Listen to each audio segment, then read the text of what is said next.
Hello दोस्तों, कैसे हो आप सब। मैं आशा करता हूँ आप सभी सुखी और स्वस्थ होंगे। हमने लास्ट क्लास में मैट्रिसेस के बारे में थोड़ा समझ लिया था। हमने टाइप ऑफ मैट्रिक्स देखा था और उसके बाद हमने एक्सरसाइज 3.1 भी लगाया, जिसमें कुछ क्वेश्चंस मैंने आपको होमवर्क दिए थे। तो मैं आशा करता हूँ कि आपने वो कुछ क्वेश्चंस ट्राई करे होंगे। डाउट्स है तो आप कमेंट सेक्शन में पूछिए, मैं उसका जवाब जरूर दूंगा। आज की क्लास में हम करने वाले हैं ऑपरेशन ऑन मैट्रिसेस। अगर मैं बात करूं मैथमेटिकल ऑपरेटर्स की, तो क्या क्या होता है? Addition, subtraction, multiplication, division. तो अगर हमें दो मैट्रिक्स दिए जाएं तो उनको जोड़ते कैसे हैं, घटाते कैसे हैं, मल्टीप्लाई कैसे करते हैं, डिवाइड कैसे करते हैं, उसको समझेंगे। तो ये हमारा एडिशन ऑफ मैट्रिक्स है। अगर मेरे पास दो मैट्रिक्स दिए गए हैं ए और बी, तो A plus B is defined only if they are of the same order. इसका मतलब ये है कि अगर मेरे को दो मैट्रिक्स दिए गए हैं, मैं उनको तभी जोड़ सकता हूं अगर उन दोनों मैट्रिक्स का ऑर्डर सेम हो। यहाँ पे तीन क्वेश्चन है, देखते हैं क्या हम इनको ऐड कर सकते हैं या फिर नहीं कर सकते हैं। तो अगर मेरे से पूछें कि पहले क्वेश्चन में ए प्लस बी क्या आएगा या नहीं आएगा, देखते हैं। यहाँ पे इसका ऑर्डर क्या है, तो आप बोलोगे सर ये देखो तीन रो है और दो कॉलम है, तो 3/2 मैट्रिक्स है। ऐसे ही ये भी तीन रो है और दो कॉलम है, तो ये भी 3/2 मैट्रिक्स है। तो और मैंने आपको बताया था, किसी को भी अगर कंफ्यूजन हो कॉलम कौन सा होता है, रो कौन सा होता है, तो मैंने ट्रिक भी बताई थी, वीसी और एचआर। वाइस चेयरमैन वर्टिकल होता है कॉलम, एचआर ह्यूमन रिसोर्स, तो मैंने आपको बताया था हॉरिजॉन्टल होता है रो। तो उससे आपको कंफ्यूजन नहीं होगा, जो वर्टिकल होता है उसे कॉलम बोलते हैं, हॉरिजॉन्टल वाली को रो बोलते हैं। तो यहाँ पे मेरा ऑर्डर सेम आ गया। ऑर्डर सेम आ गया तो आपको क्या करना है कि दोनों मैट्रिक्स के करस्पॉन्डिंग एलिमेंट्स को या करस्पॉन्डिंग एंट्रीज को ऐड करना है। जैसे कि इस मैट्रिक्स के अंदर ये 80 जो लिखा है वो A11 है और यहाँ पे B11 है, ये A12 है, ये B12 है। तो जब आप यहाँ पे ऐड करोगे तो A11 को यहाँ के B11 के साथ ऐड करना है। तो 80 प्लस 90 इज 170, 60 एंड 50 इज 110, ऐसे 75 प्लस 70 इज 145 एंड 65 प्लस 55 6 5 11 110 और 10 120। यहाँ पे 90 and 75 is 165, 85 and 75 is 80 and 70 is 150, 5 and 5 10 160। तो यहां पे मेरा एडिशन पॉसिबल इसलिए हो पाया क्योंकि दोनों मैट्रिक्स का ऑर्डर सेम था और मैंने क्या करा, करस्पॉन्डिंग एंट्रीज को मैंने ऐड कर दिया। अच्छा, आप बात करते हैं अपने सेकंड वाले मैट्रिक्स की। तो यहां पे देखा जाए तो ऑर्डर देखो क्या होगा। यहाँ पे दो रो है, एक दो, रो को हम पहले लिखते हैं फिर हम कॉलम लिखते हैं, एक दो तीन, तीन कॉलम है हमारे यहाँ पे। और यहाँ पे भी आप देखो दो रो है और कितने कॉलम है, तीन रो है, सॉरी तीन कॉलम है। तो यहाँ पे भी आप देखोगे दोनों मैट्रिक्स का ऑर्डर सेम आ रहा है। अगर दोनों मैट्रिक्स का ऑर्डर सेम आ रहा है तो इस केस में भी मैं a प्लस बी निकाल सकता हूं। कैसे निकालते हैं, हम करस्पॉन्डिंग एलिमेंट्स को ऐड करते हैं, A11 को B11 के साथ, A12 को B12 के साथ, A13 को B13 के साथ, ऐसे। तो इसको आप ओरली मन में ही कर सकते हो सॉल्व। तो √3 प्लस √2 आएगा पहला वाला एलिमेंट इसके अंदर, √5 प्लस 1 आएगा दूसरा वाला एलिमेंट, तीसरा वाला -1 प्लस 1 0 होता है, 2 एंड -2 इज 0, 3 और 3 को जोड़ूंगा 6 आएगा, 0 और 1/2 को जोड़ूंगा 1/2 आएगा। तो ये ना मेरा a प्लस बी, जिसका ऑर्डर क्या होगा, जिसका ऑर्डर सेम होगा 2/3। इसका ऑर्डर क्या था 3/2, तो आंसर का जो ऑर्डर होता है वो भी सेम होता है। इसको याद कर लो, क्या पता एमसीक्यू में या स्टेटमेंट एजरेशन में कहीं पे भी घुमा फिरा के पूछना ये चीज, तो इसको याद ही कर लो कि अगर मेरा ए एक ऑर्डर है, बी भी सेम ऑर्डर का होगा और जो आंसर आएगा वो भी सेम ही ऑर्डर का होना चाहिए। और यहाँ पे बात करें तो आप देखो ये जो मेरा ए है थर्ड क्वेश्चन में, इसका ऑर्डर होगा 2/2 मैट्रिक्स, ये एक स्क्वायर मैट्रिक्स है। इनको हम रेक्टेंगुलर मैट्रिक्स बोलेंगे कि number of rose and columns अलग अलग है। यहां पे क्योंकि मेरा नंबर ऑफ रोज और कॉलम सेम है तो मैं इसको एक स्क्वायर मैट्रिक्स बोलूंगा। अच्छा, यहाँ पे आप देखिए तो यहाँ पे मेरे दो रो हैं और तीन कॉलम है।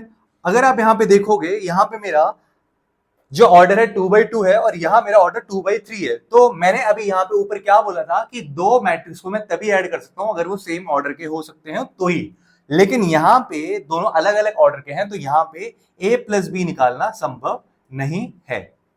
आई बात समझ आपको? बहुत ही इजी है, इसमें ऐसा कोई रॉकेट साइंस है नहीं, बहुत इजी है। अब सब्ट्रैक्शन को भी ना मैं आपको, सब्ट्रैक्शन ऑफ मैट्रिसेस को भी मैं आपको इन्हीं क्वेश्चन से करके दिखाता हूँ, कुछ अलग नहीं है, बस यही है। आप देखो कैसे होता है। देखो बच्चों, सब्ट्रैक्शन ऑफ मैट्रिसेस की कहानी सेम है। अगर मुझे एक मैट्रिक्स दे रखा है और दूसरा मैट्रिक्स दे रखा है, मैं उन दोनों को तभी सब्ट्रैक्ट कर सकता हूं अगर दोनों का ऑर्डर सेम हो। तो यहां पे मैं क्या करूंगा, मुझे अगर a माइनस बी निकालना है तो बहुत आसान है, a माइनस बी निकालना। a माइनस बी अगर मैं निकालना चाहूं तो क्या हो जाएगा, 80 minus 90 is minus 10, 60 minus 50 is minus 10, 75 minus 70 is minus नहीं positive 5, 65 minus 55 is 10 and 90 minus 75 is positive 15 and 85 minus 75 is positive 10. आ गया a minus b. एंट्रीज जो है वो नेगेटिव में भी आ सकते हैं, फंक्शन भी हो सकता है, पॉजिटिव भी हो सकता है, कोई भी रियल नंबर आ सकता है इसके अंदर। ऐसे अगर मैं यहाँ पे a माइनस बी निकालने की कोशिश करूंगा सेकंड वाले क्वेश्चन में, तो आप देखो √3 माइनस √2 हो जाएगा, √3 माइनस 2 हो जाएगा, 1 माइनस √5 हो जाएगा मेरा सेकंड एंट्री। थर्ड वाला है -1 माइनस 1 माइनस 2 हो जाएगा, 2 minus minus 2 is +4, 2 minus of -2 +4 हो जाएगा, 3 माइनस 3 0 हो जाएगा, और यहां पे मेरा 0 माइनस 1/2 इज -1/2। यहां पे जैसा कि मैंने बोला कि एडिशन में भी जैसे अगर ऑर्डर अलग हो आप ऐड नहीं कर सकते हो दो मैट्रिक्स को, तो वैसे ही यहां पे भी अगर मुझे डिफरेंस निकालना है दो मैट्रिक्स के बीच में तो मैं यहां पे नहीं कर सकता, क्योंकि इन दोनों मैट्रिक्स के ऑर्डर अलग अलग है। तो मैं आशा करता हूं कि आपको ये प्रॉपर्टीज समझ आ गई होगी कि एडिशन और सब्ट्रैक्शन कैसे किया जाता है। एक और चीज आपको बताना चाहता हूं कि अगर मैं किसी भी कांस्टेंट या किसी भी स्केलर को कांस्टेंट वैल्यू बोलते हैं, कोई भी नंबर 1 2 3 -1.5 -2 कोई भी रियल नंबर, किसी भी रियल नंबर से अगर मैं पूरे मैट्रिक्स को मल्टीप्लाई करना चाहूं तो वो कैसे होता है। फॉर एग्जाम्पल मैंने यहाँ पे अपना एक मैट्रिक्स लिखा 1 2 3 4 5 6, मैंने बोला कि इसको मल्टीप्लाई करो एक नंबर 3 से, मान लो 3 से मल्टीप्लाई करो, तो 3 इज माई स्केलर, इसको स्केलर बोलते हैं या फिर कांस्टेंट बोलते हैं। तो अगर मैं अपने मैट्रिक्स को किसी स्केलर से मल्टीप्लाई करना चाहता हूं तो इस 3 का मल्टीप्लिकेशन इस मैट्रिक्स के अंदर के हर एक एलिमेंट के साथ होगा। तो यहां पे जो 3 मल्टीप्लाई होगा 1 के साथ भी, 3 2 6, 3 3 9, 3 4 12, 3 5 15 एंड 3 6 18। इसी को बोलते हैं स्केलर मल्टीप्लिकेशन ऑफ मैट्रिक्स। क्या बोलते हैं बच्चों, इसी को बोलते हैं, this is called as scalar multiplication of matrix, multiplication of matrix. इसके बारे में और कुछ भी नहीं जानना है, इतना ही है इसकी औकात। इसके बारे में और कुछ ज्यादा नहीं जानना है, जितना मैंने आपको बताया उतना अगर आप समझ जाते हो तो आप ये क्वेश्चंस ना बहुत इजीली सॉल्व कर सकते हो। अच्छा, अगर मैं किसी भी मैट्रिक्स को -1 से मल्टीप्लाई कर दूं, मान लो मेरे को एक 2x2 मैट्रिक्स दिया है, मान लेते 3 4 5 6, this is my 2x2 matrix. तो अगर मैं किसी नेगेटिव नंबर से उस मैट्रिक्स को मल्टीप्लाई कर देता हूं तो उसको फिर मैं बोलता हूं नेगेटिव ऑफ दैट मैट्रिक्स। हलवा ये कुछ भी नहीं है, ये बहुत इजी टॉपिक है। थोड़ा आपको कंफ्यूजन हो सकता है जब हम आगे सिमेट्रिक मैट्रिक्स पढ़ेंगे, ट्रांसपोज ऑफ मैट्रिक्स पढ़ेंगे, स्क्यू मैट्रिक्स पढ़ेंगे, वहां पे थोड़ा कंफ्यूजन हो सकता है। ये बहुत इजी टॉपिक है। एडिशन के ना कुछ प्रॉपर्टीज होते हैं, लाइक अगर हम दो क्वांटिटी को ऐड करते हैं तो हमने ये प्रॉपर्टीज जो है हम क्लास 6 से सीखते आ रहे हैं। जैसे कि आपने सीखा होगा कि अगर मैं बोलूं a और b कोई भी एक रियल नंबर है तो a plus B is equal to B plus A बोलने में कोई गलती है क्या? इस प्रॉपर्टी को क्या बोलते हैं? कम्यूटेटिव बोलते हैं। जैसे कि अगर मैं बोलूं 2 + 3 5 होता है तो क्या 3 + 2 लिखने में कुछ गड़बड़ है? नहीं ना, 3 + 2 भी 5 ही देता है हमें। तो इस प्रॉपर्टी को हम बोलते हैं कम्यूटेटिव प्रॉपर्टी। तो मैट्रिक्स में भी कम्यूटेटिव प्रॉपर्टी लग सकती है।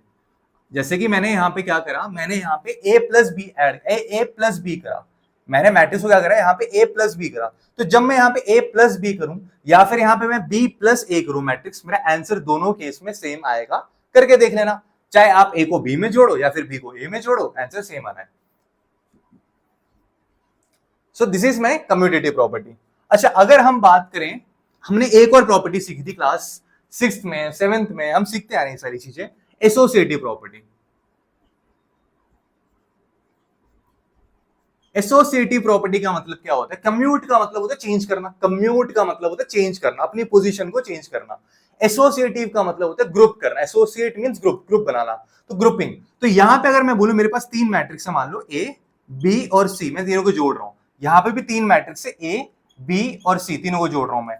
और मैंने क्या करा, मैंने पहले इन दोनों मैट्रिक्स को जोड़ के फिर उसके आंसर को मैंने थर्ड वाले मैट्रिक्स में जोड़ दिया। ऐसा ना करके अगर मैं पहले लास्ट के 2 मैट्रिक्स को जोड़ के उसमें उसके आंसर को अपने पहले वाले मैट्रिक्स में जोड़ दूं तो क्या मेरा आंसर अलग आएगा? बिल्कुल नहीं, मेरा आंसर एकदम सेम आएगा। जैसे कि हमने क्लास 6 में पढ़ा था यही चीज कि अगर मैं लिखूं 3 नंबर 6, 5 और 3, यहां पे भी 6, 5 और 3, मैंने क्या करा, यहां पे 6 और 5 को पहले जोड़ा और फिर 3 को बाद में जोड़ दिया उस आंसर से। यहां पे मैंने 5 और 3 को पहले जोड़ा और जो मेरा आंसर आएगा उसको मैं 6 से जोड़ दूंगा। तो क्या मेरे दोनों केस में आंसर अलग अलग आएगा? तो बिल्कुल नहीं। यहाँ पे मेरा आंसर आएगा 11 और 3 14, यहां पे मेरा आएगा 5 और 3 8 होता है, 8 और 6 14 हो जाता है। मेरा आंसर दोनों केस में सेम आएगा। तो ये केस जैसे मैंने अभी यहाँ पे नंबर्स के साथ किया, रियल नंबर्स के साथ किया, एग्जैक्टली सेम ऐसा भी किसके साथ होगा, हमारे मैट्रिक्स के साथ होगा। मैं आशा करता हूं आपको कम्यूटेटिव प्रॉपर्टी और एसोसिएटिव प्रॉपर्टी समझ आ गई होगी। हमने एडिशन के अंदर दो इंपॉर्टेंट प्रॉपर्टी और सीखी है जिसका नाम है एडिटिव आइडेंटिटी और एडिटिव इनवर्स। ये सब हमने छोटी क्लासों में सीखा होता है, याद नहीं आ रहा तो कोई बात नहीं, अभी सारा समझ आ जाएगा। एडिटिव आइडेंटिटी की बात करूं तो मैं अगर आपसे पूछूं कि अगर मेरे पास 3 एक नंबर है, इसमें मैं ऐसा क्या जोड़ूं कि मेरा आंसर वापस 3 आ जाए, तो आप बोलोगे 0। अच्छा मेरे पास मान लो -2 है, इसमें मैं ऐसा क्या जोड़ूं कि मेरा आंसर वापस -2 आ जाए, तो आप बोलोगे सर अभी भी आंसर 0। तो इसका मतलब है हर नंबर की एडिटिव आइडेंटिटी जो होती है ना, वो क्या होती है, वो 0 ही होती है। Additive identity of any real number is 0। इसको याद कैसे करते हैं कि जैसे देखो आइडेंटिटी मतलब कि मेरा वो नंबर ऐड करने के बाद आइडेंटिकल एग्जैक्टली सेम आना चाहिए। तो मैं अपने ओरिजिनल नंबर में ऐसा क्या ऐड करूं कि मेरे को एग्जैक्टली अपना सेम या आइडेंटिकल नंबर वापस मिल जाए, तो 0। यही सेम होता है हमारे मैट्रिक्स के साथ भी। अब मैट्रिक्स के साथ क्या करना पड़ेगा, जैसे मान लो मेरे पास कोई मैट्रिक्स दे रखा है 2 3 4 6, ये 2x2 मैट्रिक्स है। मैंने बोला कि इसमें मैं ऐसा क्या ऐड करूं कि मुझे एग्जैक्टली अपना यही मैट्रिक्स मिल जाए 2 3 4 6। तो आप बोलोगे सर इसमें हमें क्या ऐड करना पड़ेगा, 0 ऐड करना पड़ेगा। लेकिन 0 कैसे बोलेंगे, यहाँ पे मैट्रिक्स के फॉर्म में 0 मैट्रिक्स बोलेंगे हम। तो यहाँ पे अगर सेम ऑर्डर का अगर मैं 0 मैट्रिक्स लिख दूं, यहाँ पे सेम ऑर्डर का 0 मैट्रिक्स लिख दूं यहाँ पे, तो ये क्या हो जाएगा मेरा 2 + 0 2, 3 + 0 3, 4 + 0 4, 6 + 0 6। तो किसी भी मैट्रिक्स का एडिटिव आइडेंटिटी जो मैट्रिक्स आपको गिवन है ना, उस ऑर्डर, क्या बोल रहा हूं मैं, तो इसका मतलब है अगर आपको कोई मैट्रिक्स दिया जाए m/n ऑर्डर का, कोई भी, जैसे यहां पे मैंने 2x2 लिया, जरूरी नहीं कि 2x2 ही हो, किसी भी ऑर्डर का हो सकता है। अगर आपको कोई मैट्रिक्स दे रखा है m/n ऑर्डर का, तो आपको जो 0 मैट्रिक्स लेना पड़ेगा वो भी आपका m/n ऑर्डर का ही होना चाहिए। तो मैं कह सकता हूं कि मेरा जो एडिटिव आइडेंटिटी है उस मैट्रिक्स का, वो क्या बोल दिया मैंने,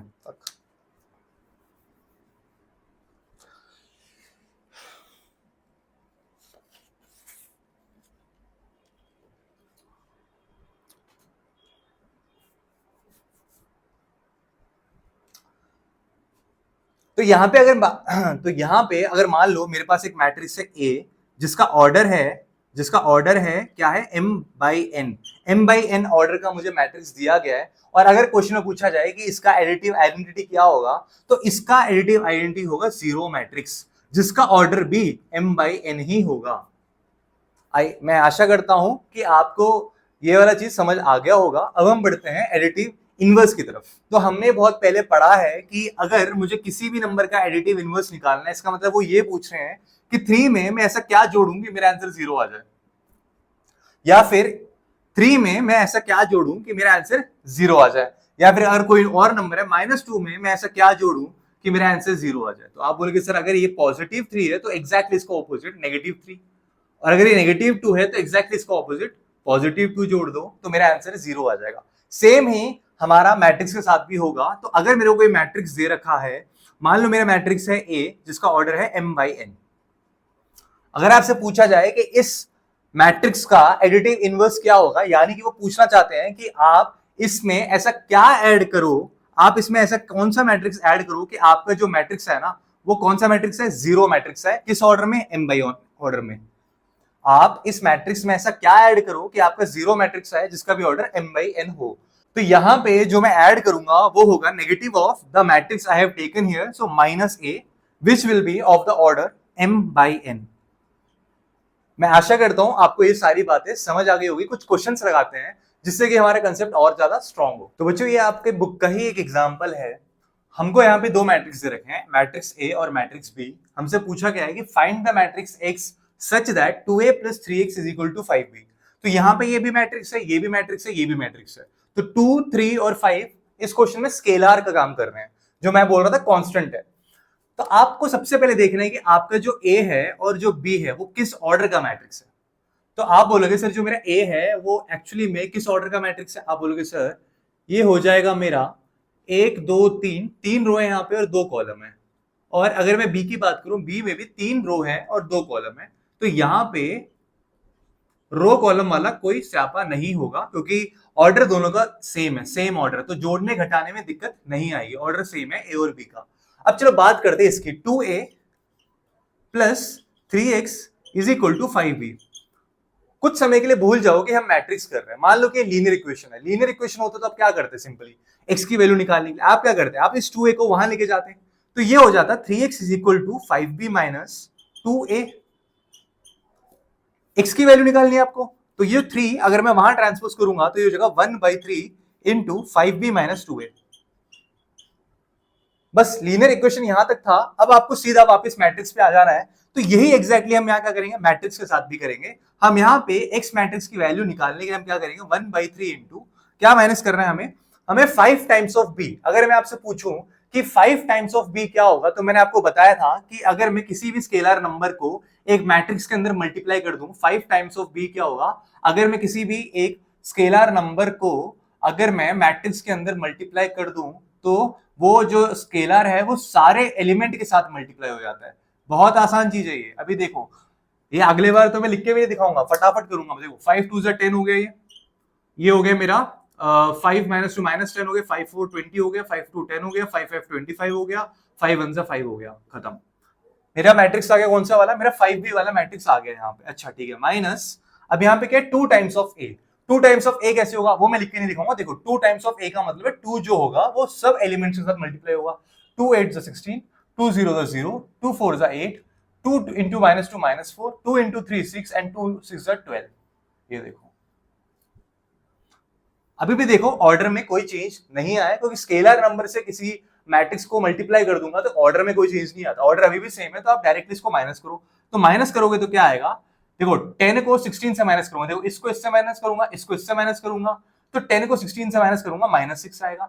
-10 -6 is -16, 20 -8 is +12, 10 minus of -4 is +14, -25 -6 is -31, 5 -12 is -7।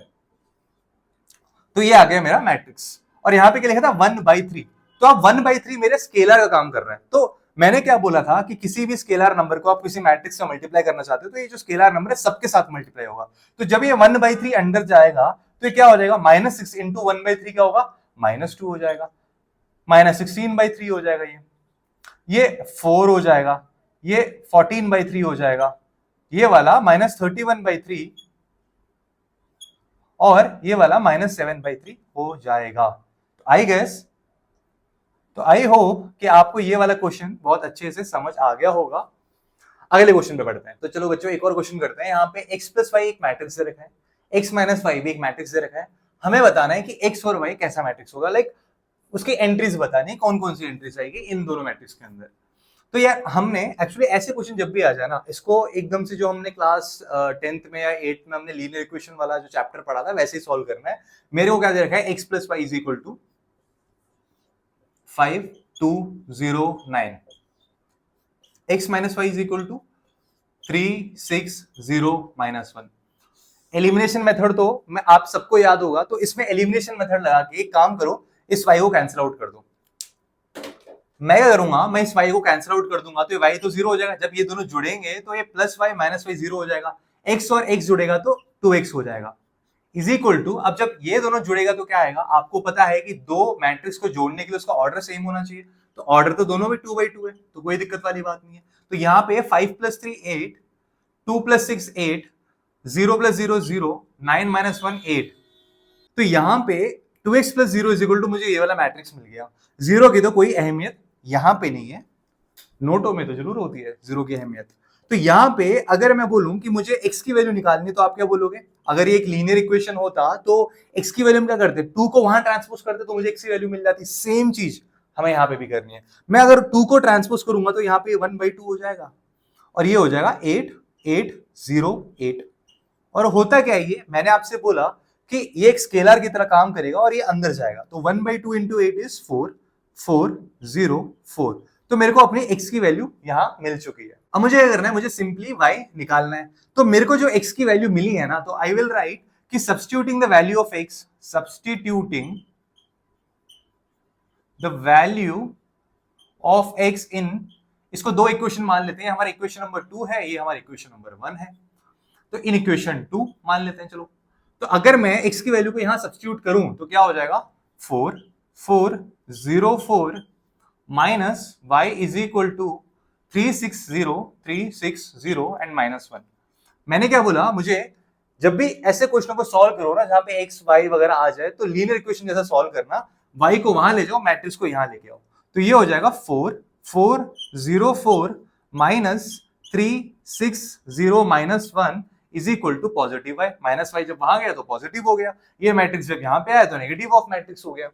अब देखो माइनस करना है, कुछ डिफरेंस निकालना दो मैट्रिक्स का, बहुत आसान। 4 - 3 is 1, 4 - 6 is -2, 0 - 0 is 0 and 4 minus of -1 is +5। तो ये आ गया मेरा xp और yp। देखो कितना आसान क्वेश्चन है। ये रहा मेरा x और ये रहा मेरा y। आई होप आपको ये क्वेश्चन भी समझ आ गया होगा। तो बच्चों अब हम करने वाले हैं मल्टीप्लिकेशन ऑफ मैट्रिसेस। कुछ बच्चे बोलते हैं कि जो टॉपिक है मल्टीप्लाई करना दो मैट्रिक्स को, थोड़ा कॉम्प्लेक्स होता है। एक्चुअली कॉम्प्लेक्स इसलिए होता है क्योंकि उनकी अंडरस्टैंडिंग अच्छी नहीं होती है। मैं आपको बताता हूं, आप अगर ये क्लास देख लोगे ना, तो आपको मल्टीप्लिकेशन करने में कभी भी कोई दिक्कत नहीं आएगी दो मैट्रिक्स को। तो इस मैट्रिक्स के मल्टीप्लिकेशन को केस स्टडी के थ्रू समझते हैं। मान लेते हैं कि हमारे दो दोस्त हैं यहाँ पे, मीरा और नदीम। मीरा और नदीम मार्केट से पेन्स और स्टोरी बुक परचेस करना चाहते हैं।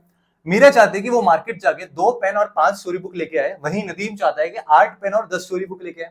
तो मार्केट जाते हैं, स्वाभाविक सी बात है, जब हम मार्केट जाते हैं तो डिफरेंट शॉप्स में जाके हम प्राइस पूछते ताकि हम प्राइस को कंपेयर कर पाए और जो चीप हो वो हम परचेस करें, चीपर प्राइस वाले आइटम को। तो यहाँ पे जब वो शॉप नंबर ए पे गए, उनको पता चला कि एक पेन 5 रुपए की है और एक स्टोरी बुक 50 रुपए का है। और जब वो शॉप बी पे गए तो उनको पता चला कि एक पेन 4 रुपए का है और एक स्टोरी बुक 40 रुपए का है। तो यहाँ पे अगर मैं इन दोनों की डिटेल जो हमें दे रहे हैं, मीरा इतना पेन और इतना स्टोरी बुक, नदीम इतना पेन और इतना स्टोरी बुक, शॉप ए से अगर वो परचेस करते हैं, तो इस इंफॉर्मेशन को मैं मैट्रिक्स के फॉर्म में कैसे दिखाऊंगा। तो मैं अभी शॉप बी की बात नहीं कर रहा, मान लो कि इन्होंने शॉप ए से ही सामान परचेस कर लिया अपना, तो इसे कैसे रिप्रेजेंट करेंगे। मैं बोलूंगा कि मेरी रिक्वायरमेंट क्या है। यहाँ पे रिक्वायरमेंट,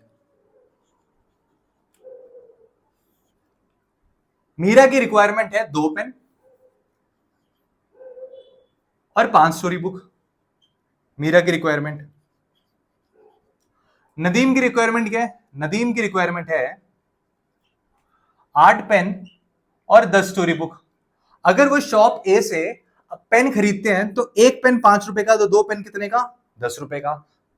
और अगर वो एक स्टोरी बुक खरीदते हैं 50 का, तो 5 स्टोरी बुक 5 × 50। ऐसे ही अगर मैं नदीम की बात करूं, नदीम का 8 पेन 8 × 5 प्लस 10 स्टोरी बुक 10 × 50, तो टोटल प्राइस कितना हो गया। तो आप बोलोगे सर ये हो गया मेरी मीरा का 10 और 250 260, और यहाँ पे नदीम को कितने पे करने पड़ेंगे अगर वो शॉप ए से खरीद रहे हैं, तो 40 एंड 500 540 रुपीज। अब सवाल है कि इस डेटा को मैं मैट्रिक्स में कैसे दिखाऊं, कि मल्टीप्लाई करके मैं कैसे दिखाऊं दो मैट्रिक्स के बीच में। तो क्या करेंगे, हम बोलेंगे कि हम क्या करते हैं, हम यहाँ पे एक मैट्रिक्स रखते हैं जिसके अंदर आइटम्स लिखे हुए हैं कि वो आइटम्स क्या ले रहे हैं। तो अगर मैं बात करूं मीरा की, मीरा और दूसरा है नदीम। मीरा 2 पेन और 5 स्टोरी बुक खरीदती है, नदीम 8 पेन और 10 स्टोरी बुक खरीदता है, ठीक है। और अब अगर मैं बात करता हूं किसकी, प्राइस की, तो प्राइस को हम कैसे रखेंगे उसको समझना बहुत इंपॉर्टेंट है। प्राइस को हम रखेंगे ऐसे, एक पेन 5 रुपए का और एक स्टोरी बुक 50 रुपए की from the shop A, price in shop ए। अब इस सवाल आप पूछोगे बच्चे कि सर आपने इसको ऐसे क्यों रखा, ऐसे क्यों नहीं रखा, इसी अरेंजमेंट में क्यों रखा। वो इसलिए रखा कि दो मैट्रिक्स तभी मल्टीप्लाई हो सकते हैं अगर पहले मैट्रिक्स का नंबर ऑफ कॉलम दूसरे मैट्रिक्स के नंबर ऑफ रोज के बराबर हो। पहले मैट्रिक्स का नंबर ऑफ कॉलम दूसरे मैट्रिक्स के नंबर ऑफ रोज के बराबर हो, तभी मैं मैट्रिक्स मल्टीप्लिकेशन कर सकता हूं। तो यहां पे अगर मैं क्या करूं, मैं बोलूंगा यहां पे 2/2 मैट्रिक्स है। ये क्या है, ये आप बोलोगे सर 2/1 मैट्रिक्स है, 2 रो और 1 कॉलम। तो आपको पता है जो आपका आंसर आएगा ना, ये मल्टीप्लाई करके, मैट्रिक्स मल्टीप्लिकेशन करके जो भी आंसर आएगा, तो आपको क्या देखना है कि आपने बोला कि sir number of column in first row in first matrix and number of rows in second matrix should be equal. तो आपको मल्टीप्लाई करके जो मैट्रिक्स मिलेगा ना, वो किस ऑर्डर का पता है? वो किस ऑर्डर का होगा? 2/1 ऑर्डर का होगा। तो ये होगा 2/1 मैट्रिक्स। किस ऑर्डर का होगा? 2/1 मैट्रिक्स। 2/1 का मतलब है कि आपके यहां पे 2 रो होंगे और 1 कॉलम होगा, मतलब 2 रो और 1 कॉलम होगा। तो यहां पे मल्टीप्लाई कैसे होगा? आपको रो को कॉलम से मल्टीप्लाई करना है। पहले रो के पहले एलिमेंट को इससे मल्टीप्लाई करोगे आप 2 इंटू 5, यहां पे क्या होगा? 2 इंटू 5, जैसे यहां पे करा है ना वैसे ही यहां पे होगा 2 into 5 plus 5 into 50। 2 into 5 plus 5 into 50। पहले रो को पहले कॉलम से मल्टीप्लाई कर दिया, दूसरे रो को पहले कॉलम से मल्टीप्लाई कर दिया। 8 इंटू 5 प्लस 10 इंटू 50। तो इसका आंसर क्या आएगा? आप खुद देखो बच्चों कि यहां पे 10 और ये मैंने यहां पे लिखा हुआ 260 और यहां पे इसका 540। तो बच्चों जो मैंने यहां पे डिटेल्स लिखे हुए हैं ना, इसको आप मैट्रिक्स के फॉर्म में भी दिखा सकते हो। तो बच्चों यहां पे समझो कि ये डेफिनेशन है मैट्रिक्स मल्टीप्लिकेशन की। The product of two matrices A and B, मेरे पास मान लो 2 मैट्रिक्स है ए और बी, उसके प्रोडक्ट को हम डिफाइन करने वाले हैं। उसका प्रोडक्ट तभी संभव है if the number of columns of A is equal to the number of rows in B. पहले वाले मैट्रिक्स के अंदर जो नंबर ऑफ कॉलम्स है वो दूसरे वाले मैट्रिक्स के नंबर ऑफ रोज के बराबर होना चाहिए, तभी आप मैट्रिक्स को मल्टीप्लाई कर सकते हो। ये कभी मत समझना कि अगर दोनों का ऑर्डर सेम है तो हम डायरेक्टली मल्टीप्लाई कर देंगे, नहीं, ऐसा नहीं होता। जैसे कि मान लो मेरे पास एक मैट्रिक्स है ए जिसका ऑर्डर है m/n और यहां पे मेरे पास एक मैट्रिक्स है बी जिसका ऑर्डर है n/p। तो आप खुद देखिए यहां पे कि यहां पे number of columns in this matrix and number of rows in this matrix are equal, both of these are equal. तो जब मैं इन दोनों मैट्रिक्स को मल्टीप्लाई करूंगा तो मेरे को एक मैट्रिक्स मिलेगा C जिसका ऑर्डर पता है क्या होगा? जिसका ऑर्डर होगा m क्रॉस p। आई होप आपको सारी बातें समझ आ गई होंगी। तो जब भी अगर मुझे मैट्रिक्स को मल्टीप्लाई करना हो तो मैं हर एक रो को हर एक कॉलम के साथ मल्टीप्लाई करूंगा। यानी कि ये मेरा पहला रो है, इसको मैं इस कॉलम के साथ मल्टीप्लाई करूंगा। ये मेरा दूसरा रो है, इसको भी मैं इस कॉलम के साथ मल्टीप्लाई करूंगा। और जब मैं मल्टीप्लाई करूंगा तो वो एलिमेंट वाइज करूंगा मैं। लाइक ये मेरा जो पहला रो है वो पहले रो का पहला एलिमेंट इसके साथ मल्टीप्लाई होगा, पहला रो का दूसरा एलिमेंट वो इसके साथ मल्टीप्लाई होगा। अब आ जाओ नीचे, ये मेरा दूसरा रो है, दूसरे रो का पहला एलिमेंट मेरा पहले वाले इस कॉलम का, जो मेरा पहला ये जो कॉलम है इसके साथ मल्टीप्लाई होगा। और जो मेरा ये वाला एलिमेंट है दूसरा वाला, सेकेंड रो में दूसरा एलिमेंट है, वो मेरा कॉलम के अंदर ये नीचे वाले इसके साथ मल्टीप्लाई होगा। तो मैं आशा करता हूं कि आपको इतनी चीजें समझ आ गई होंगी। हम और भी क्वेश्चंस लगाएंगे मैट्रिक्स मल्टीप्लिकेशन के, आपको बहुत अच्छे से समझ आ जाएगा जब हम क्वेश्चंस लगाएंगे। तो अब अगर मैं आपसे बोलूं ना कि मुझे इन दोनों डेटा को कंबाइन करके एक मैट्रिक्स बना के दिखाओ सर, तो यार कैसे करेंगे यहाँ पे? तो मैं बोलता हूँ आपसे कि यहाँ पे मैं क्या करता हूँ, मैं अपने आइटम्स जो हम परचेज कर रहे हैं, मेरे 2 दोस्त क्या थे, मीरा और नदीम, ये जो आइटम्स परचेज कर रहे हैं उनका मैट्रिक्स है ये। तो कौन से 2 आइटम्स परचेज कर रहे हैं मीरा और नदीम? मीरा परचेज कर रही है 2 पेन और 5 स्टोरी बुक, 2 पेन और 5 स्टोरी बुक। और नदीम परचेज कर रहा है 8 पेन और 10 स्टोरी बुक। नदीम परचेज कर रहा है 8 पेन और 10 स्टोरी बुक। अच्छा, अगर मैं आपसे बोलूं कि यहां पे शॉप ए में क्या थी प्राइस पेन की? 5 रुपए। और आपके शॉप ए में स्टोरी बुक की प्राइस 50 रुपए। यहां पे जो मैंने लिखा है, यहां पे मैंने पेन लिखा है और यहां पे मैंने स्टोरी बुक लिखा है, जो आइटम वो परचेज कर रहे हैं। और यहां पे ऐसे ही मैंने इसको पेन लिखा है और इसको स्टोरी बुक लिखा है। और ऐसे ही मेरे दूसरे शॉप में पेन की प्राइस 4 रुपए है और स्टोरी बुक की प्राइस 40 रुपए है। अब देखो ऐसे लिखने से फायदा क्या हुआ कि ये 2/2 मैट्रिक्स है मेरा और ये भी मेरा एक 2/2 मैट्रिक्स बन गया। तो यहां पे जो मैंने नंबर ऑफ कॉलम्स और रोज हैं वो दोनों बराबर आ गए। तो जब इन दोनों को मैं मल्टीप्लाई करूंगा, मल्टीप्लाई करने के बाद जो मेरा मैट्रिक्स आएगा वो किस ऑर्डर का होगा? वो होगा 2/2 मैट्रिक्स।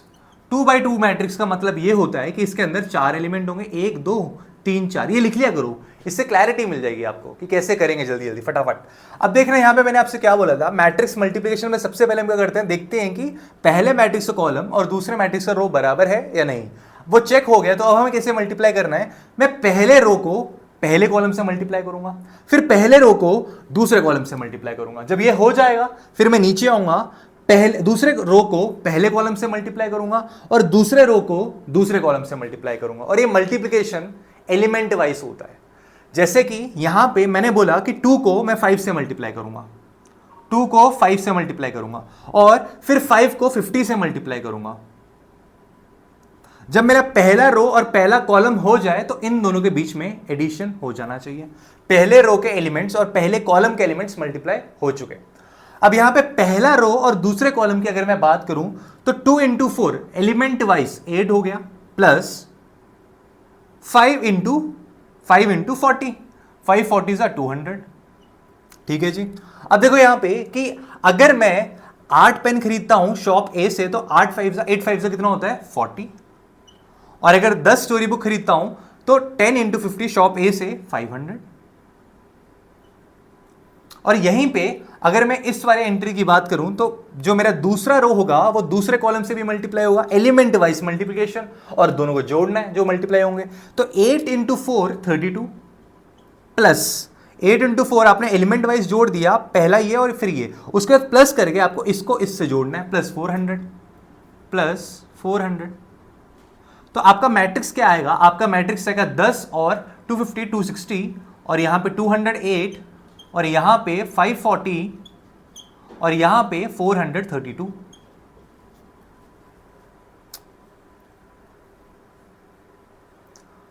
तो ये एक्चुअली में क्या आया, ये जो डेटा आया आपके पास ये मनी नीडर है कि मुझे अपने स्टोरी बुक्स और वो जैसे अगर मैं शॉप ए से सामान खरीदता हूं तो शॉप ए से सामान खरीदने के लिए मेरे को इतने रुपए चाहिए होंगे, और अगर मैं शॉप बी से सामान खरीदता हूं तो मुझे इतने रुपए चाहिए होंगे। तो ये होगा मेरा मीरा का प्राइस इन शॉप ए, ये जो लिखा हुआ है यहां पे, ये नदीम का price, this is from shop A and this is from shop B. ये मीरा का प्राइस है, शॉप ए में उसको इतने रुपए देने पड़ेंगे, नदीम को शॉप ए में इतने रुपए देने पड़ेंगे, मीरा को शॉप बी में इतने रुपए देने पड़ेंगे कुल मिला के, और नदीम को शॉप बी में कुल मिला के इतने रुपए देने पड़ेंगे। आई होप कि आपको ये मैट्रिक्स मल्टीप्लिकेशन समझ आ गया होगा। अभी थोड़े से क्वेश्चंस और लगाएंगे, फिर देखना आप कैसे फटाक से क्वेश्चंस को सॉल्व करने चालू कर देंगे। तो वो जो 2 क्वेश्चन है हमारे पास, बहुत जल्दी सॉल्व करेंगे इसको, बहुत ज्यादा टाइम लेंगे। मैं बताता हूं कि अप्रोच कैसी रहनी चाहिए क्वेश्चंस को जल्दी सॉल्व करने के लिए। जब भी आपको क्वेश्चन मिले ना, पता है क्या करना चाहिए, ज्यादा सोचना नहीं चाहिए, सीधा टूट पड़ो। क्या करना है, हमें इन दोनों को मैट्रिक्स को मल्टीप्लाई करना है। मल्टीप्लाई करने के लिए हमें क्या चेक करना होता है, सबसे पहले ऑर्डर। इसका ऑर्डर क्या है, 2 रो है और 3 कॉलम है। यहां पे 3 कॉलम है और 2 रो है, 1 2। तो यहां पे मैंने देखा कि मेरा नंबर ऑफ कॉलम और नंबर ऑफ रो दूसरे मैट्रिक्स का बराबर आ रहा है। तो जो मेरा आंसर आएगा, जो मैट्रिक्स आएगा मल्टीप्लाई करने के बाद, उसका ऑर्डर क्या होगा, 2/2 होगा। ये देखो 2 और 2, ये 2/2 मैट्रिक्स होगा। इसका मतलब यहां पे 4 एंट्रीज होनी चाहिए। अब मैट्रिक्स मल्टीप्लिकेशन कैसे होगा, तो मैंने बोला था पहला रो पहले कॉलम के साथ आएगा, पहले रो का एलिमेंट वाइज मल्टीप्लिकेशन होगा पहले कॉलम के साथ, पहले रो का एलिमेंट वाइज मल्टीप्लिकेशन होगा दूसरे रो के साथ, वो यहां पे आएगा। दूसरे रो का एलिमेंट वाइज मल्टीप्लिकेशन होगा पहले रो के साथ, वो यहां आएगा। और दूसरे रो का एलिमेंट वाइज मल्टीप्लिकेशन होगा दूसरे कॉलम के साथ, वो यहां आएगा।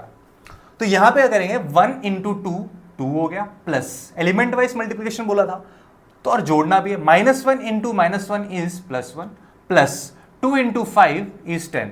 इसको इससे और 2 को 5 से, ऐसे अब यहां पे आ जाओ। 1 को 7 से 7, -1 को 1 से -1, 2 को -4 से -8। यहां पे जो 0 को 2 से करूंगा 0 ही आएगा, लिखने की जरूरत नहीं है। 3 को -1 से करूंगा -3 आएगा, 4 को 5 से करूंगा 20 आएगा, जोड़ दिया। 0 को 7 से लिखने की जरूरत नहीं है, 3 को 1 से 3, 4 को -4 से -16। तो मेरा जो आंसर आएगा वो हो जाएगा 2 + 10 12 + 1 13, 7 - 1 6 6 - 8 is -2, -3 + 20 is 17, 3 - 16 is -13। That's it, ये रहा मेरा आंसर। कुछ भी नहीं है, हलवा है। जो अप्रोच बताई है ना बस उससे करना, बहुत ज्यादा दिमाग नहीं लगाना। ये छोटी बहुत सिंपल चीज होती है, सोच सोचे कॉम्प्लेक्स मत करो। सेकंड क्वेश्चन पे आते हैं। 13 17 -2, यहां पे एक बात बताओ, कितने रो और कितने कॉलम है? आप बोलोगे 2 रो हैं और 3 कॉलम है।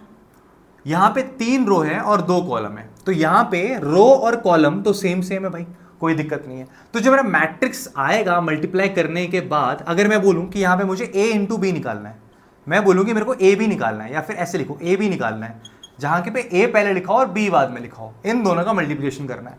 उस केस में मैं आपसे बोलूंगा कि जो मेरा मैट्रिक्स आएगा वो 2x2 मैट्रिक्स आएगा। 4 एलिमेंट होंगे, 1 2 3 4। कैसे? जो मेरे पहले रो के एलिमेंट्स हैं वो मेरे पहले कॉलम के एलिमेंट्स के साथ मल्टीप्लाई होंगे, एलिमेंट वाइज मल्टीप्लिकेशन होगा, और सारे एलिमेंट्स को मल्टीप्लाई करके जोड़ना है आपको। पहला रो दूसरा कॉलम, ये दूसरा रो पहला कॉलम, दूसरा रो दूसरा कॉलम। आगे बात समझ? यहां पे देखना, 1 को 2 से करूंगा 2 जोड़ो, -2 को 4 से करूंगा -8, 3 को 2 से करूंगा 6। यहां पे अब ये रहा फर्स्ट रो सेकंड कॉलम, 1 को 3 से करूंगा 3, -2 को +5 से करूंगा -10, 3 को 1 से करूंगा +3, -4 को 2 से करूंगा -8, और 2 को 4 से करूंगा +8, और 5 को 2 से करूंगा +10, -4 को 3 से करूंगा -12, 2 को 5 से करूंगा +10, 5 को 1 से करूंगा +5। तो मेरा आंसर क्या आएगा? आप बोलोगे 2 + 6 8 and 8 - 8 is 0, 3 + 3 is 6 and 6 - 10 is -4, -8 and 8 0, तो आंसर +10, -12 + 10 is -2 + 5, -2 + 5 is 3। तो ये ना मेरा ए बी मैट्रिक्स, ये मेरा ए बी है, ए बी की वैल्यू है ये। इजी है ना बहुत? अच्छा, यहां पे ना एक बहुत अच्छा क्वेश्चन अराइज होता है कि आपने सर अभी बताया, आप खुद सोचोगे कि यार आपने अभी बताया कि यहां पे हम पहले ए को फिर बी को लिखेंगे, तो हमने ए भी निकाला, यहां पे हमने पहले ए को फिर बी से मल्टीप्लाई करा, ए लिखा फिर उसको बी से मल्टीप्लाई किया। अगर मैं बोलूं बी क्रॉस ए करूं तो क्या आंसर सेम मिलेगा? तो आप बोलोगे सर अगर हम कम्यूटेटिव प्रॉपर्टी फॉर मल्टीप्लिकेशन पढ़ते हैं तो हमने छोटे क्लास में पढ़ा है कि अगर मैं 2 × 3 करूं या फिर 3 × 2 करूं, आंसर तो मेरा हर केस में 6 ही आता है, कोई फर्क नहीं आता। लेकिन चलो यहां पे करके देखते हैं क्या मैट्रिक्स में भी, मैट्रिक्स मल्टीप्लिकेशन में भी कम्यूटेटिव प्रॉपर्टी अप्लाई कर सकते हैं। चलो करके देखते हैं।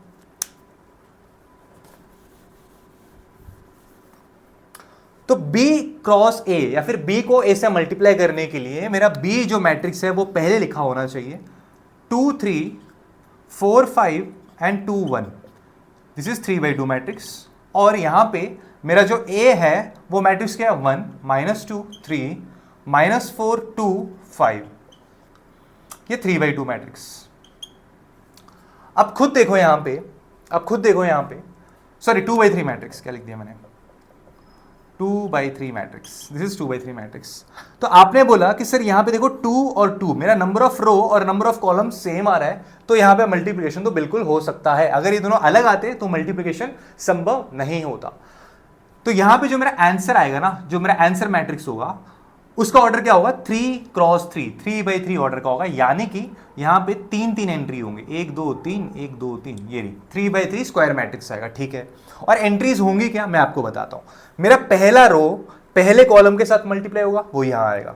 मेरा पहला रो दूसरे कॉलम के साथ मल्टीप्लाई होगा, वो यहां आएगा और इस वाले डैश में आएगा। मेरा पहला रो तीसरे वाले कॉलम के साथ मल्टीप्लाई होगा, वो यहां आएगा। ऐसे ही मेरा दूसरा रो पहले कॉलम के साथ मल्टीप्लाई होगा, वो यहां आएगा। दूसरा रो दूसरे कॉलम के साथ मल्टीप्लाई होगा, वो यहां आएगा। और दूसरा रो तीसरे कॉलम के साथ मल्टीप्लाई होगा, वो यहां आएगा। ऐसे ही तीसरा रो पहले कॉलम के साथ यहां पे, तीसरा रो दूसरे कॉलम के साथ यहां पे, तीसरा रो तीसरे कॉलम के साथ यहां पे। इतना इजी है ना, समझ गए ना? अब देखो फटाफट से मल्टीप्लाई करते हैं, माइंड में जोड़ते हैं और इसका आंसर लिखते हैं। 2 1 = 2 एंड 3 × -4 -12। तो 2 और -12 क्या होता है? 2 और -12 होता है -10, तो इसका आंसर आ गया -10। ठीक है जी। अच्छा, अब यहां पे क्या आएगा? 2 × -2 -4 होता है और 3 × 6 होता है। -4 और 6 कितना होता है? +2 होता है। -4 और 6 कितना होता है? +2 होता है। 2 3 6 एंड 3 5 15, 6 + 15 is 21, 6 + 15 is 21। अब आ जाओ यहां पे सेकेंड रो और फर्स्ट कॉलम, 4 1 = 4 एंड 4 × -5 -20, तो 4 - 20 is -16, 4 × -2 is -8, -8 + 10 is -8 + 10 is +2। यहां पे 4 3 = 12 एंड 5 5 = 25, 12 + 25 is 37, 12 + 25 is 37। अब यहां पे आते हैं थर्ड रो और first column, 2 1 = 2 and -4, 2 minus 4 is minus 2.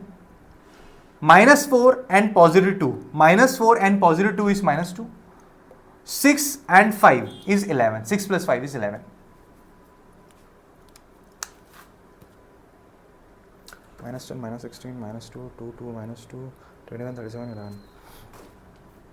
तो आप देख सकते हो यहां पे कि ये मेरा 3/3 मैट्रिक्स है और यहां पे मेरा आंसर आया था 2/2 मैट्रिक्स। और देखो आप एंट्रीज देखो कितनी अलग है, ऑर्डर भी अलग है, एंट्रीज भी अलग है। तो मैट्रिक्स में अगर मैं ए क्रॉस बी करूं या फिर ए को बी से मल्टीप्लाई करूं और बी को ए से मल्टीप्लाई करूं, आंसर सेम नहीं आता, आंसर सेम नहीं आता। तो आपके मन में एक डाउट आ सकता है कि अगर सर दोनों मेरे यहां पे दोनों मैट्रिक्स स्क्वायर मैट्रिक्स होते तो क्या मैं a इंटू बी और b इंटू ए उस केस में सेम आता? करके देखते हैं। अब जो यहां पे देखो कि अगर मेरे दो मैट्रिक्स स्क्वायर मैट्रिक्स हों, जैसे यहां पे 2/2 मैट्रिक्स है और ये भी 2/2 मैट्रिक्स है, इस केस में क्या a इंटू बी और b इंटू ए सेम आता है? ये हमारा डाउट है, करके देखते हैं। तो पहले ए बी करते हैं। ए बी अगर मैं करूंगा तो आप बोलोगे सर देखते हैं सबसे पहले कि यहां पे देखो नंबर ऑफ रोज और नंबर ऑफ कॉलम्स तो बराबर है, कोई डाउट नहीं उठता क्योंकि दोनों स्क्वायर मैट्रिक्स है, 2/2 मैट्रिक्स है। अब हमारा जो आंसर है वो भी 2/2 मैट्रिक्स होगा और बी ए में भी सेम ही बात होगी भाई, बी ए में भी ये क्या होगा? 2/2 मैट्रिक्स होगा। तो यहां पे मेरा पहला रो पहले कॉलम के साथ मल्टीप्लाई होगा। तो आप देखो पहले रो का एलिमेंट कॉलम के एलिमेंट्स के साथ मल्टीप्लाई होगा और उनको जोड़ना पड़ता है। देखो कैसे, पहला एलिमेंट जो है वो कॉलम के इस एलिमेंट के साथ मल्टीप्लाई होगा, 0 आ गया। फिर ये एलिमेंट इसके साथ मल्टीप्लाई होगा, ये भी 0 आ गया। दोनों को जोड़ूंगा तब भी 0 + 0 तो 0 होता है। अब पहले रो को दूसरे कॉलम के साथ मल्टीप्लाई करेंगे, एलिमेंट वाइज मल्टीप्लाई करके जोड़ देंगे। 1 को 1 से मल्टीप्लाई करूंगा 1 आएगा, 0 को 0 से मल्टीप्लाई करूंगा 0 ही आएगा।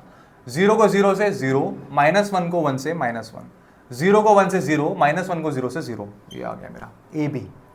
अब बात करते हैं बी ए की। तो बी ए के लिए ए यहां पे रखो, अब बी पहले होना चाहिए और ए बाद में होना चाहिए। इसका अगर मैं मल्टीप्लिकेशन करूं तो आप बोलोगे सर 0 1 से 0 एंड 1 0 से 0, यहां पे 0 आ गया। 0 0 से 0 प्लस 1 इंटू -1 इज -1 आ गया। 1 इंटू 1 1 आ गया, प्लस 0 इंटू 0 0 होता है। 1 0 से 0 होता है 0, ये देखो 0 इंटू -1 इज 0। आपको क्या ये दोनों सेम दिख रहे हैं? क्या ये दोनों ऑर्डर तो सेम आ गए इसके, लेकिन ऑर्डर सेम होने से सब कुछ थोड़ा हो गया।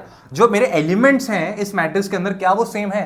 यहां पे 0 है, यहां पे 0 है, ये +1 ये -1, ये -1 ये +1, तो यहां पे एलिमेंट्स अलग अलग है। तो A B is not equal to B A. Square matrix के लिए भी ऐसा नहीं होता।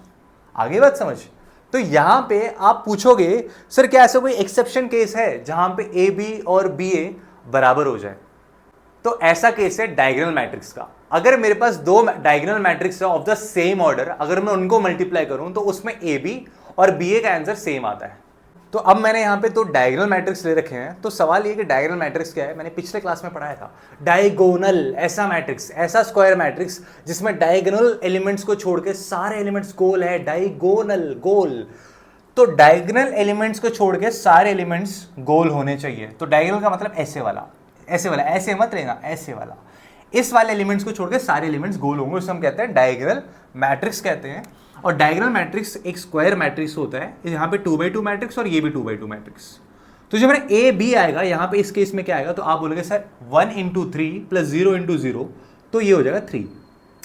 1 इंटू 0 0 होता है और 0 इंटू 4 भी 0 होता है, पूरा 0 हो गया। 0 इंटू 3 0 होता है, 2 इंटू 0 भी 0 होता है, तो जोड़ूंगा तो 0 ही आएगा। 0 इंटू तो 0 ही आएगा ना। 0 इंटू 0 0 होता है, 2 4 जा 8 होता है, तो 0 + 8 इज 8 आ गया। अच्छा बी ए की बात करते हैं। बी ए की बात करेंगे तो मेरे को ए यहां लिखना पड़ेगा ना, पहले बी और फिर ए। तो 1 0 0 2 which is also a 2/2 matrix. तो यहां पे कैसे मल्टीप्लाई होगा? यहां पे मल्टीप्लिकेशन होगा 3 1 जा 3 प्लस 0, तो ये 3 हो गया। 3 0 जा 0 प्लस 0, तो ये भी 0 हो गया। 0 1 जा 0 प्लस 4 0 जा 0, ये भी 0 हो गया। अच्छा अब यहाँ पे 0 0 जा 0 प्लस 4 2 जा 8, तो ये 8 हो गया। अब आप खुद देखो ये दोनों का ऑर्डर भी सेम है और इनके अंदर लिखे हुए एलिमेंट्स भी सेम है। तो A B is equal to B A if and only if my matrices are diagonal matrix of same order. Diagonal matrices of same order. I hope आपको ये सारी चीजें बहुत अच्छे से समझ आ गई होंगी। अब मैट्रिक्स मल्टीप्लिकेशन की कुछ प्रॉपर्टीज समझते हैं। हमने कम्यूटेटिव तो ऑलरेडी देख लिया कि मैट्रिक्स मल्टीप्लिकेशन कम्यूटेटिव नहीं होता है। अगर मेरा दोनों मैट्रिक्स डायगोनल मैट्रिक्स है तो कम्यूटेटिव होता है, नहीं तो नहीं होता है। Like A into B is not equal to B into A most of the cases. एक ही ऐसा केस है जहां पे होगा, वो है डायगोनल मैट्रिक्स वाला। दूसरा है मेरा एसोसिएटिव।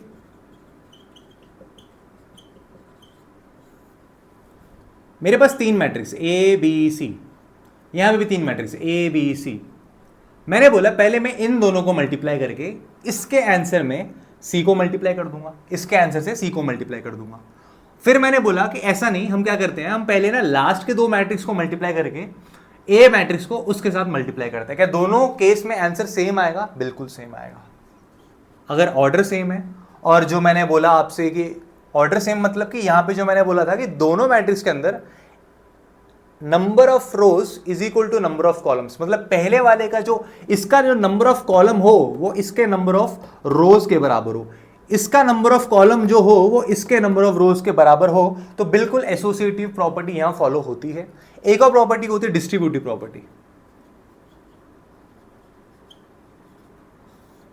वो ये कहता है कि अगर मेरे पास एक मैट्रिक्स है ए, उसको अगर मैं मल्टीप्लाई करता हूं बी और सी के साथ, सो बी प्लस सी को अगर मैं जोड़ूं और उसको मैं अगर एक मैट्रिक्स से मल्टीप्लाई कर दूं, उस केस में इसको मैं ऐसे भी लिख सकता हूं ए बी प्लस ए सी। इसको उल्टा मत लिख देना गलती से भी, बी ए या फिर सी ए। भाई ए बी और बी ए इक्वल नहीं होता, अभी मैं दिखा चुका हूं। तो इसको इधर उधर कर दिया ना, गेम खराब हो जाएगा। तो जिस ऑर्डर में पढ़ा रहा हूं, अभी हमने देखा कि आंसर अलग अलग आते हैं, तो यहां पे ए बी प्लस ए सी। ठीक है, आ रही है बात समझ? तीसरी प्रॉपर्टी है मल्टीप्लिकेटिव आइडेंटिटी। मल्टीप्लिकेटिव आइडेंटिटी, यार एडिटिव आइडेंटिटी में जैसे मैंने सिखाया था ना आपको कि कोई नंबर है मेरे पास, उसको मैं किससे उसमें क्या था ऐड करूं कि मेरे को वही same number identity identical number मिल जाए। तो वैसे ही यहां पे जब मैं मल्टीप्लिकेटिव आइडेंटिटी की बात करूंगा तो मैं 3 में ऐसा क्या मल्टीप्लाई करूं कि मेरा आंसर 3 आ जाए, तो आप बोलोगे सर 1। -2 में ऐसा क्या मल्टीप्लाई करूं कि मेरा आंसर आ जाए वापिस -2, तो आप बोलोगे सर 1। आइडेंटिकल आए आंसर मेरा, तो 1। तो यहां पे किसी भी नंबर का किसी भी रियल नंबर का मल्टीप्लिकेटिव आइडेंटिटी क्या होता है? 1 होता है। तो मैट्रिक्स के केस में मैं क्या बोलूंगा कि यहां पे ना ये जो मल्टीप्लिकेटिव आइडेंटिटी है ये सिर्फ only for square matrix, only for square matrix. Rectangular matrix के लिए ये पॉसिबल नहीं है मल्टीप्लिकेटिव आइडेंटिटी निकालना। तो यहां पे अगर मेरे पास एक मैट्रिक्स है ए जिसका ऑर्डर है m by m, m cross m order का एक मैट्रिक्स है, तो इसके साथ मैं ऐसा क्या मल्टीप्लाई करूं कि मेरे को वापस a ही मिल जाए m क्रॉस m ऑर्डर का। तो आप बोलोगे सर इसको हमें मल्टीप्लाई करना आइडेंटिटी मैट्रिक्स। आइडेंटिटी मैट्रिक्स पता है वो क्या होता है? आइडेंटिटी मैट्रिक्स एक स्क्वायर मैट्रिक्स होता है, डायगोनल मैट्रिक्स होता है, जिसके अंदर आइडेंटिटी आइडेंटिकल एक जैसा, मतलब कि अगर ये मैं 2x2 मैट्रिक्स लिखूं, आइडेंटिकल मैट्रिक्स लिखूं, तो इसमें डायगोनल एलिमेंट्स 1 होते हैं और डायगोनल मतलब बाकी जो छोड़ दो तो वो 0 0 होते हैं। तो आइडेंटिकल मैट्रिक्स इसे बोलते हैं। तो आइडेंटिटी जो मैट्रिक्स होता है वो भी सेम ऑर्डर का ही होना चाहिए।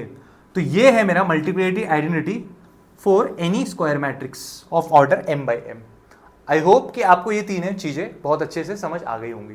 तो बच्चों मेरी क्लास आज आपको कैसी लगी?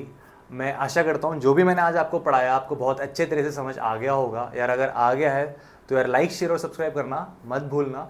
नया चैनल है, आप सबकी सपोर्ट की ज़रूरत है। और नेक्स्ट क्लास में हम बहुत सारे क्वेश्चंस लगाएंगे एक्सरसाइज 3.2 और उससे पहले वाले एग्जाम्पल्स के, जिससे कि आपके कंसेप्ट और भी स्ट्रॉन्ग हो। तो अब आपसे मैं मिलता हूँ नेक्स्ट क्लास में, तब तक के लिए बाय बाय, टेक केयर।